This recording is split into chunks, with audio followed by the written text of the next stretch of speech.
When you think of Spider-Man, it's hard not to think of Venom in the same thought. This supervillain in Peter Parker's world has a long and complicated history, and so many hosts that it can be hard to keep track. But don't worry, we're here to help. Before we get started, remember to give this video a big thumbs up and subscribe to our channel so you never miss out on awesome videos. Brock's rage and vengefulness made us a perfect breeding ground. Eddie Brock, the classic Venom. Of course we have to start with the original. When people think of Venom, this is the guy that comes to mind. As soon as Peter Parker ditched the black suit, Eddie Brock was right behind him to pick it up. Alone, the symbiote would be dangerous enough. It may be an alien, but it's a jealous one with a spurned ex-lover mindset, fiercely desiring vengeance on Parker. Combined with Brock, a hypocritical, pseudo-religious ex-reporter who blames his mistakes on others, and the two become Venom, Spider-Man's creepiest enemy. Ever since his first full appearance in the jaw-dropping cliffhanger at the end of Amazing Spider-Man number 299, Eddie Brock's Venom has been the wall crawler's single most popular villain. In addition to an unforgettable character design, Brock's Venom occupies a unique niche in Spider-Man's rogue gallery. Thanks to the suit, he knows everything about Parker. He doesn't want to be a criminal kingpin. He doesn't want to invent anything. He doesn't even want to rob banks. No, all that Venom cares about is punishing the man whom they deem responsible for hurting them. Venom's been written a lot of different ways over the years, by a lot of different people, but nothing has ever topped the sheer ferocity of the original story. Glad to see you have not grown soft and plump in the outside world, brother.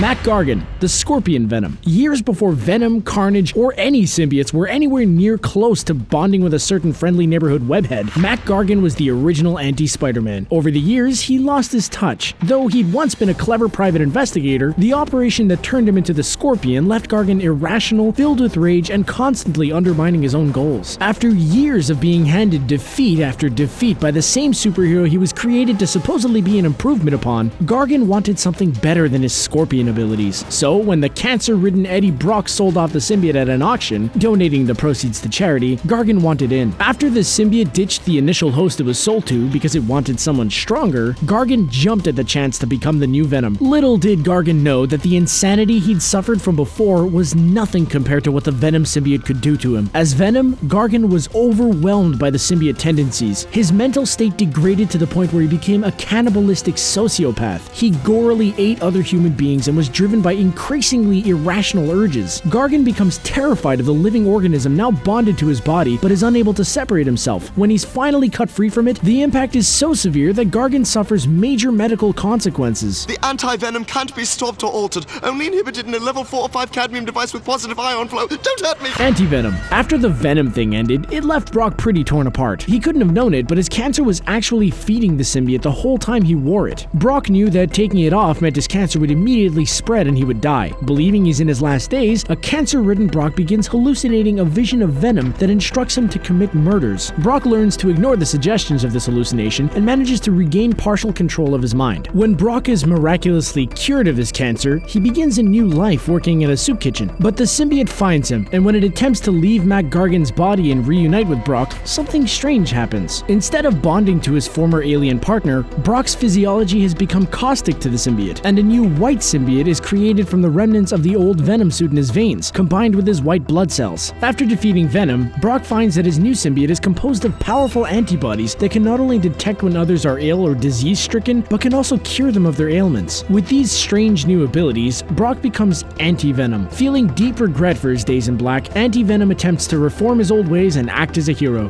Now it is a party! She-Venom. Eddie Brock may seem like a self-centered fellow, because he is. As shocking as it may seem, at one point he did have a loving wife, Anne Weighing, a lawyer, and finally called it quits with Brock after his own unethical reporting got him fired. There's not a paper in town that will hire me. You should have thought of that earlier. And all he could do was rant and rave about it being Spider-Man's fault. Yeah, Eddie probably isn't the best partner, and certainly didn't expect to see much of Brock again, but little did she know that their connection was destined to grow even closer. Years later, Anne ends up getting shot. In a desperate attempt to save her life, Eddie Brock sends out his symbiote to bond with her. This gamble works and manages to heal her wounds, but the symbiote's rage and power overtake Anne's usually strong morals. She proceeds to attack the men who hurt her with such violence that even Eddie is scared. He calls the symbiote back to him, and Anne is horrified by what she's done. This wouldn't be the last time that Eddie would forcibly bond her to his symbiote. In the end, the symbiote craziness and the monstrous instincts it brought out of her is just too much for Anne to deal with. Unfortunately, she takes her own life.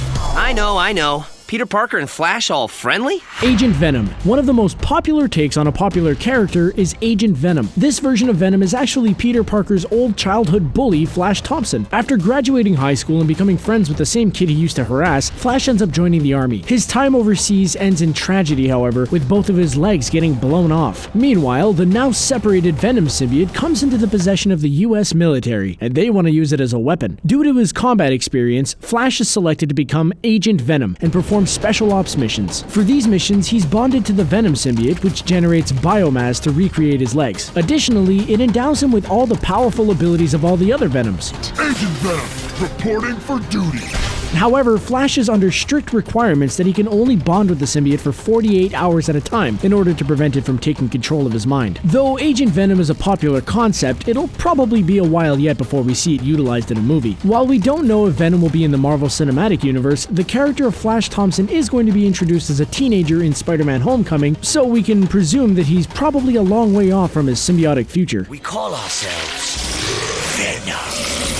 Ultimate Venom. Traditionally, Venom has been presented as an alien life form. However, Brian Michael Bendis and Mark Bagley came up with a new take on the symbiote when they recreated the story within the pages of Ultimate Spider-Man. Here, the symbiote isn't an alien at all. It's the cure for cancer, the last great invention of both Richard Parker and his best friend and partner, Edward Brock Sr. This new approach added a personal twist to the standard Venom tale. It has both Peter and Eddie Jr. being long-lost childhood friends who reunite to work on the cancer suit project again. This creates a deeper connection between both characters. They were two orphans who just want to continue the work of their lost fathers, but it also results in the inevitable rift that forms between them. When Peter dons the suit as Spider-Man and then casts it aside, Eddie is horrified and furious. He takes matters into his own hands, becoming Venom and forever destroying the friendship that both he and Parker had cultivated. Emotionally compelling, dark, and intimate, the ultimate version of Venom's origin takes all the best parts of the classic tale and injects new energy into them. Hey, Parker.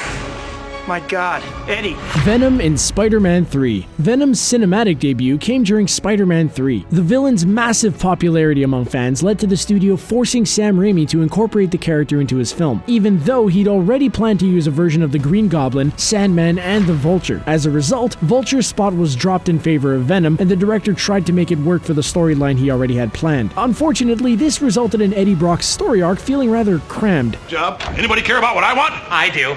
Shut up. Venom was given no time to stalk Peter Parker, and the final battle was wedged in among other conclusions with Harry Osborn and Sandman. Venom's big moment didn't have the breathing room that the character deserved, especially when compared to the fleshed-out story arcs given to Dr. Octopus and Norman Osborn before him, although he did snap a couple of iconic moments. However, what little Venom we did see lined up pretty closely with the Venom from the comics. The moments showed glimpses of what a properly Venom-focused movie could have been. Though the miscast Topher Grace wasn't the bodybuilder his comic book counterpart was, he did capture Brock's hypocritical snideness. The symbiote storyline itself followed a path fairly similar to that of the animated series. Besides that, the costuming and animation team did an excellent job adapting Venom's appearance to film, creating what was absolutely a visually memorable character. Stop calling us that! We are Venom now! Animated Venom. Let's be real for a second. Animated Venom may be the version of Venom that all those 90s kids first fell in love with, and it could be the big reason for the villain's continuing popularity today. When it came to introducing Venom, an event which marked the character's first appearance outside of comics, the 1994 Spider-Man the Animated Series wisely took its time. It developed Eddie Brock, charted his rise and fall, and finally told an epic 3-part story about the black suit. Brock, out of here! Fired! What? No, wait! I have more pictures. Out! Come on, you hate Spider-Man. Both of us do. This culminated in the appearance of Venom, a scary, ruthless force of nature unlike anything Spider-Man had ever faced before. After his initial appearance, Venom was used sparingly in order to maximize his impact, but he still flicked his tongue in the opening title theme of every episode. The vastly underrated Spectacular Spider-Man cartoon also took a lot of care in introducing its version of Venom, largely basing most of its story on the Ultimate depiction. What both of these cartoons did successfully was taking out most of the unneeded complications from Venom's story, sticking to the basics, and giving the villain room to breathe. Classic stuff. T-Rex Venom. Can you imagine this combination? Marvel's web-slinging Spider-Man and his entire universe meets Steven Spielberg's Jurassic Park. That new universe sounds wild, right? While this year's Logan may have been loosely inspired by the comic book Old Man Logan, the comic contained a lot of wacky moments that would never ever make their way into a film. Among these is a scene where Logan and his buddy Hawkeye try to escape from a rampaging Tyrannosaurus Rex that's bonded to the Venom symbiote. Say what? Wolverine gets chased by a venom-infused rampaging dinosaur. We still can't believe it either. Don't say we didn't warn you about the wackiness. It's one of those crazy mashups that you think, nah, they'll never do that. Oh, yes, they did. In the post-apocalyptic world depicted in the Old Man Logan comic book, dinosaurs from the Savage Land, a prehistoric tropical preserve hidden in Antarctica, have been imported to the United States. One of these dinosaurs just happens to end up being the victim of the symbiote. Not surprisingly, this drives the already carnivorous creature absolutely nuts, and it chases after Logan's car with ferocious intensity. As if the T-Rex scenes in the original Jurassic Park weren't scary enough. Can you imagine running from this guy? Boom. Deadpool Venom. Okay, so Deadpool is either the biggest lunatic in Marvel Comics, or he's the only sane character. Sure, it seems like Wade Wilson knows he's a comic book character, and is simply smart enough to realize that he can break the fourth wall. Oh, hello. But what if he's actually just talking to himself and imagining things that aren't there? Are we sane? Who knows? As a result, it's hard to say whether Deadpool's stories really count when it comes to continuity. Still, there's at least one fun little encounter that Deadpool had, or may have had maybe, with the Venom symbiote, which deserves a mention. In the comic book Deadpool's Secret Wars, there's a scene that potentially reveals the origins of the symbiote's insanity, and it may just be the merc with a mouth. According to the story, Deadpool actually wore the symbiote for a bit before Spider-Man found it, and the act of bonding with Wade Wilson's totally chaotic and bizarre mind was enough to send the symbiote off the deep end. If this story were true, it would provide yet another reason for Spider-Man to hate Deadpool even more than he already does. I don't want to see that or think of it again. So, what other wacky, crazy, out-of-this-world versions of Venom did we forget to include in this list? Let us know in the comments below if we left out additional characters. As always, like and share this video and subscribe so you don't miss out on future videos. Thanks for watching.